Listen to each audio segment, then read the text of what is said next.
ప్రపంచవ్యాప్తంగా ఈవీ వాహనాలు దుమ్ము రేపుతున్నాయి. ప్రజల నుంచి అనూహ్య డిమాండ్ రావడంతో స్టార్టప్ కంపెనీల నుంచి టాప్ కంపెనీల ఈవీ రంగంలో తమ పెట్టుబడులను విస్తరిస్తున్నాయి.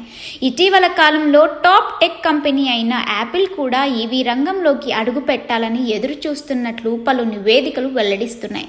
ప్రాజెక్ట్ టైటాన్ పేరుతో యాపిల్ ఈవీ వాహన రంగంలోకి అడుగు పెట్టనుంది.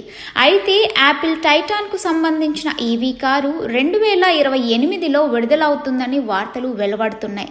2015లో ప్రారంభమైన ఈ ప్రాజెక్ట్ అనేక అవాంతరాలు, కార్యనిర్వాహక టర్నోవర్ సమస్యలను ఎదుర్కొంది. ముఖ్యంగా స్టీరింగ్ వీల్ లేని ఆటోమేటిక్ వాహనం రిలీజ్ చేయాలని లక్ష్యంగా పెట్టుకుంది.